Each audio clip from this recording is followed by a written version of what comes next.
Hello, folks. This is Andrew Kita, City Administrator for the City of Camanche. I'm creating a presentation on Camanche property taxes. We've all received property tax bills, and I'm here to break down what happened with the City of Camanche property taxes, and more importantly, what happened across the board for everyone. So we're going to go through a property tax breakdown. If you have your property tax bill, that would be helpful for you personally, but we'll give you some information here that'll guide you along the way and where you need to look to see what's going on with your property taxes. First of all, on your property tax bill, you have multiple taxing authorities that are on the bill. You'll see them all on the back side of your property tax bill. You have the school, which is up at the top, the city, which is where it says Camanche Corp., the county, which is the county levy, urban, and cemetery, and there's some other debts on there for the county. Community college is on there. Additional debts including things like the comms radios and jail, those are on there too. It appears on the back of your tax bill. You'll see the breakdown of where all the tax revenues are going. Dollar amounts are based on a percentage of your assessed value, and that's important to understand as we move forward in this, to know what's going on with assessed values and how that happens. If you see an increase in the amount of money you're paying to the city, it's because your assessed value increased, and you'll see that on the front of the bill when we break that down too. And we'll continue along with a little bit more information so you understand what's going on. Here's the back of the bill on a tax bill that was submitted to us and allowed for us to review. You see over here the percentage breakdowns of where your taxes go. 43% of your tax bill is going to the school district, 32% to the city. You'll see this year, that's what the breakdown is. That amount going to the school district, this amount going to the city, and then the other taxing entities down here. Last year, it was significantly less, and the percentages changed a little bit. The city was at 33.5%, and the school district was at 41.5%. So those percentages changed. Over here, you see this is how much tax revenue the taxing bodies are bringing in total this year compared to last year, and the percentage changes over here. So you see the cities increased about 7.98%, about 8%, and the school district went up about 14%. And from the city standpoint, I could say that city lowered the levy. It was at $12.77 and it went down to $12.45, and I'll break those down here in a second. But that's where you find that information. So what do the percentages mean? Last year the school portion was 41.5%, as I stated earlier. The city portion was 33.5%. This year the school portion is 43.69%, and the city portion is 32.34% of your total tax bill. The dollar amount is driven by the levy based on the property valuation. Valuation is assessed by the county assessor. That's where they come up with the value for your property, and you can contact the county assessor to ask them how they did yours. Typically what happens though is it's based off of real-time values or property improvements you may have done, but neighboring properties or similar properties in your neighborhood that are selling for higher dollar amounts than what they were previously will drive your property value in that direction. If you disagree with your assessment, you can appeal to the assessor's office. That happens in the springtime, so it's already done for this year, and they did quite a few announcements about that. That's a very short window for you to appeal your property value.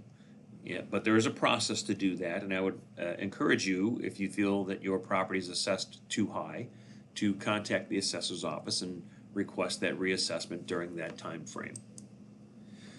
So here's the front of your tax bill, and you can see on this one specifically, the assessed value for last year was at $90,210. This year, it's assessed at $150,660. So it was a significant valuation increase. You can see over here, last year, the total amount of levies, that's for all of the taxing bodies combined, was $38.14. This year it's $38.49, $38.50 if you round it up. And again, the city lowered their portion of it by 30 cents. So other taxing bodies had to have increased their rate. The city did not. So in the city portion, the levy is a dollar amount based on per $1,000 of assessed value. Previous year, the city levy was at $12.77 per $1,000 assessed value. This year, the city portion is $12.45 per $1,000. It's a decrease of 32 cents. $9.44 of that levy is for operations. The other $2.51 is debt service. And what are operations? Well, that's what pays wages for the most part for the police department, fire department, some of public works, some of city hall, the library, things of that nature. It also pays for employee benefits and things like retirement funds, contributions that are required to be made, employee benefits, things of that nature. $2.51 is debt service for the city. The debts that count on the property taxes are the Washington Boulevard debt, the Community Center debt, and 9th Street. Those are the three debts carried on the property tax portion of your tax bill. Non-levied debts, which are debts that are coming from other revenue sources other than property taxes, are the lift station and force main. Those are coming from the sewer fund, and you see those on that dollar on your water and sewer bill, which shows as a debt service fee. That fee goes to pay the debt for the force main that went in, and that is due to come off in 7 more years. The Anamosa Road project, that money comes from road use. That was a debt taken on in 2016 to get that road work done in conjunction with the city of Clinton because they own half of it. Phase 3 of the street plan, that also purchased a couple pieces of equipment for us. That also comes from road use, and City Hall comes from water, sewer, and solid waste revenues. And there's enough money coming into those funds to be able to pay that. That's a very small debt to pay. That's $15,000 out of each fund to cover that debt, and that's a 15-year debt. So, and that hasn't affected the rates at all. So I want to talk about the general fund cash. This is always the fund that we look at to see how much cash is left on hand at the end of the year. And this is the information from the general ledger on where our general fund cash is. This is generally your property taxes and some sales tax revenue that's in there. General fund is just what that is, general fund. Part of the goal is to increase the amount of general fund cash that we have on hand and also general fund reserves. And I'll get to that in a little bit, but you can see over here it's negative right now. It doesn't mean we don't have money, it just means that general cash fund is a negative balance. In October we'll receive an influx of tax payments to come in and everything will be fine. You can see it's been going that way for a couple of years. In that aspect, the actual monies on hand isn't a big pot that way, and we're able to use some of that other money to pay the bills until the tax revenues come in. But you can see we're doing a little bit better here this year compared to last year at this time, and there's usually some reasons behind that. The biggest thing that we've had going on is we're finally getting payments back from some sources on flooding and derecho and things like that. But we're doing a much better job of evening that out, and by next year this won't be a negative anymore. We should have enough cash on hand in the general fund to sustain this so it stays positive through the year. The important number to look at is this one right here. This is your end of the fiscal year cash on hand, general fund cash on hand. That's where we're looking to get that to be over $400,000 for the end of this fiscal year. We will get there. I feel very confident that we'll get there, and you can see the trend line is going in the right direction. If you go to previous years from 2021, this gets you to 2020, and you can see we're at $151,000, and we ended 2019 a little bit better, but in this 2020 fiscal year, which started July of 2019, we had a lot of flooding issues.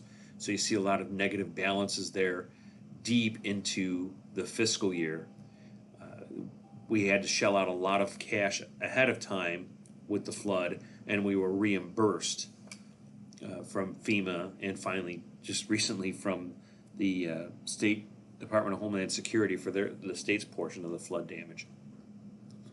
So that's one of the reasons why cities need to have cash on hand in a general fund sense, so that when things like flooding happens, we have the cash available to make payments to do things without having to borrow money or shift things around. So that's the importance of that. You can see all the way back to 2017 when it was down to $178,000. And if this, I point out right in here, in November of 2016 is when I started. That's fiscal year 2017. So November 2016, that's when I started here. And you'll see this balance here at the end of fiscal year 2016 is the lowest that we've been ever. And that's problematic. We didn't have any cash on hand to do things. You can see all the way back to 2013, there was a healthy fund of $400,000. And it started to get whittled away. Then what happened in here is the decision was made to move City Hall, and they moved City Hall and paid cash. And you can see the negative impact that had on our general fund cash on hand. And then in this time frame here is where the community center got built. And there was a lot of money spent on that with cash on hand. In fact, it was bad enough here that when we were in this time frame, the city needed to borrow against the building to in a reverse referendum to be able to have cash on hand to be able to make payroll. That was pretty important. So you see the finances were not in the greatest of shape with those commitments that were made, and we've finally found a way to get our way out of it.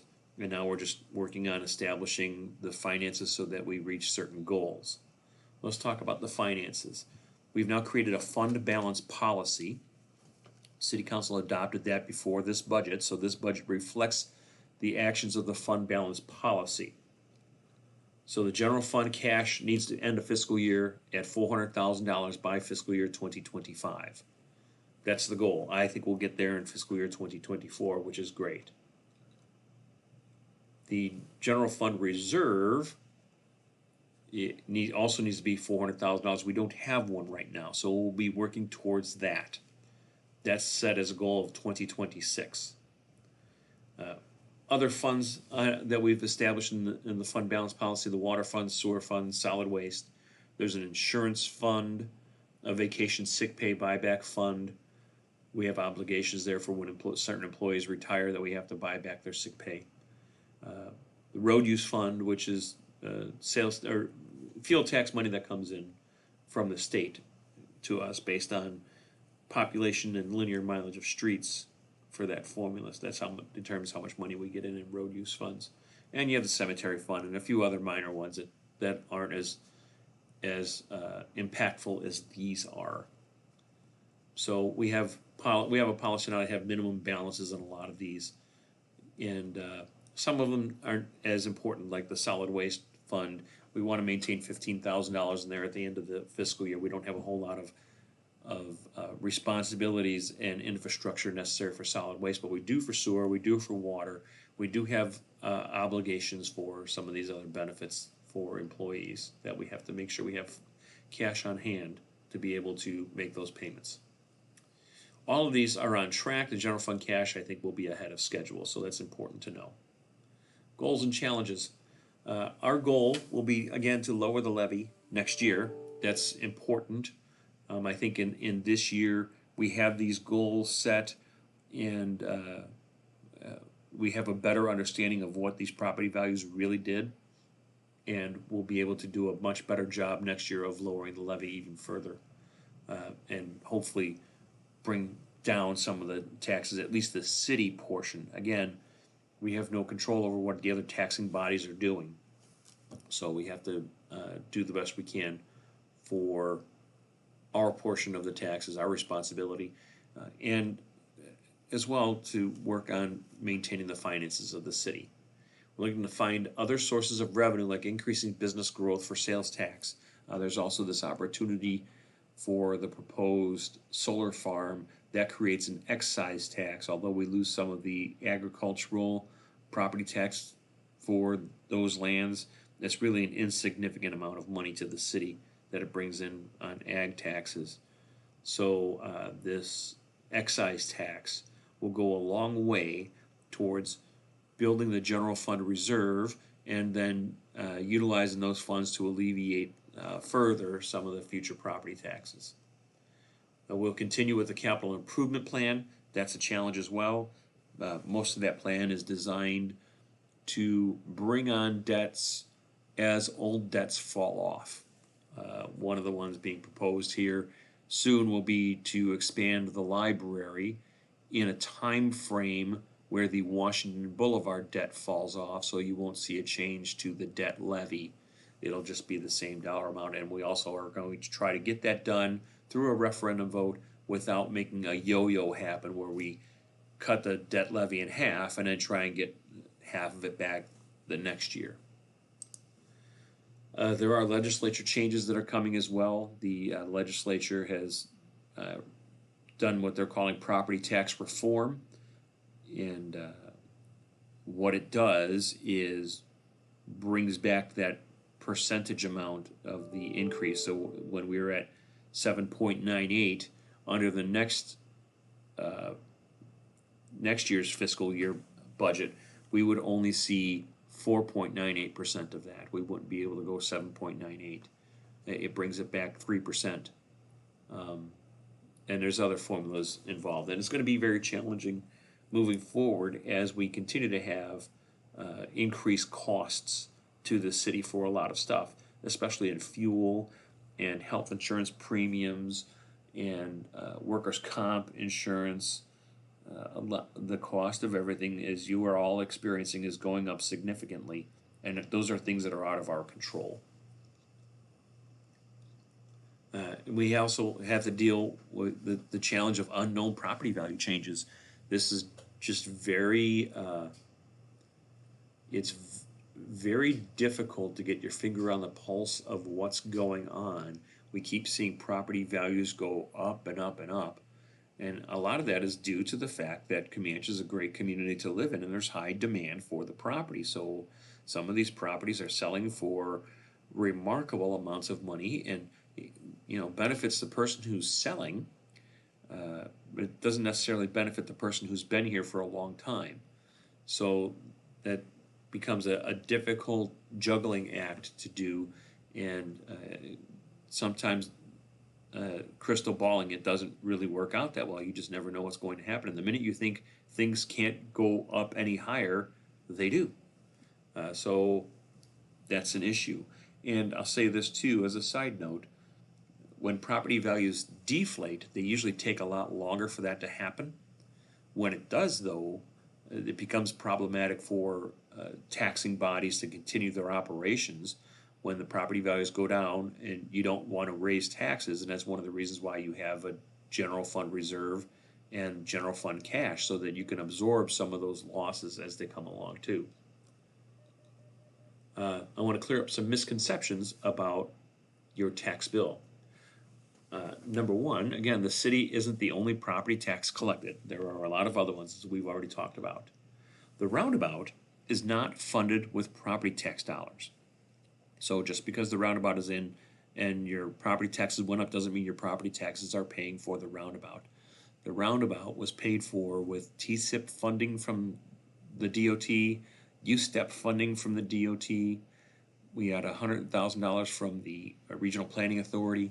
So that's $800,000 of that project. The remaining money came from road use tax funds and from American Recovery Plan funds.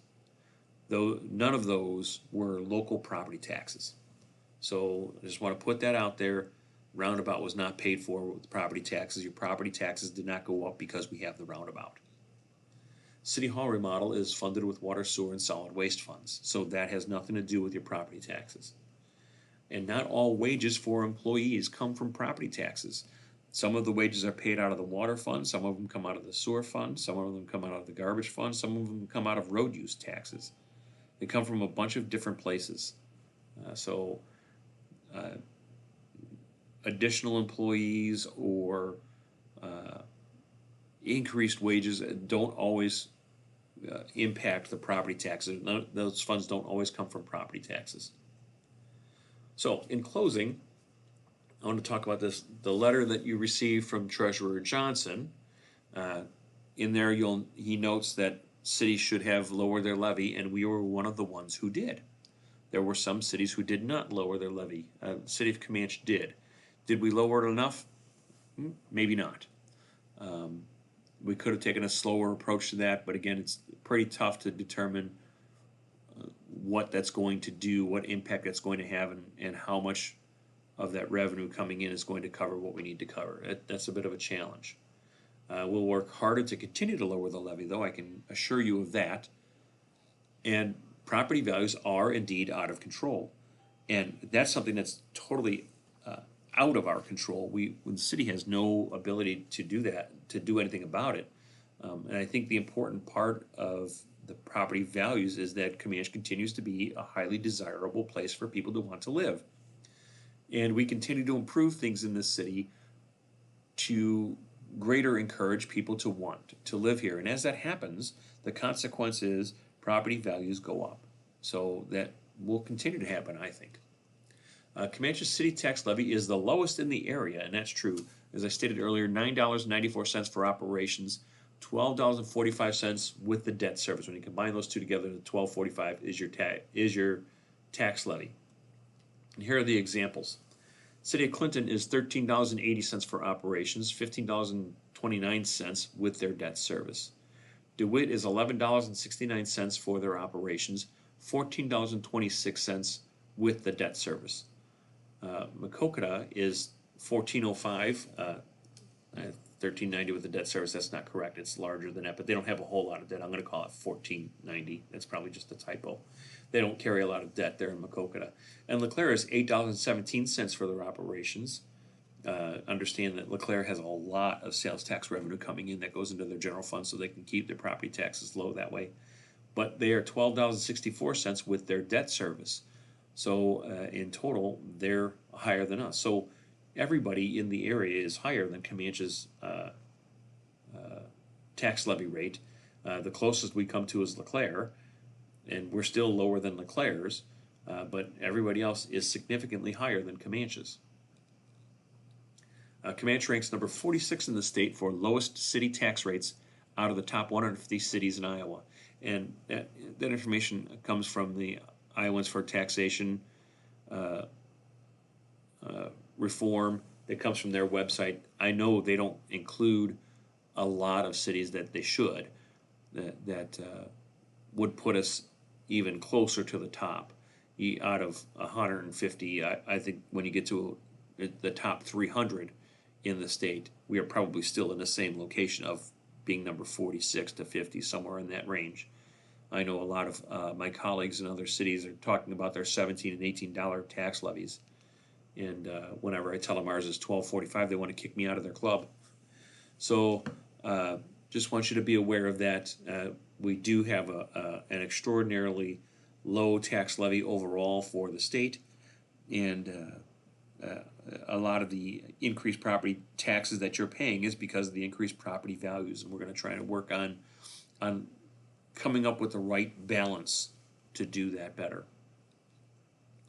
Here's some contact information for you. You can contact the county assessor's office there. City Hall is that number is here. You can call me anytime you'd like. Here's a list of the council members and the mayor. If you want to contact any of those folks, you may do that and hopefully get some answers to some of your questions that you may have. I want to thank you for the time and reviewing this presentation and hope you have a great day.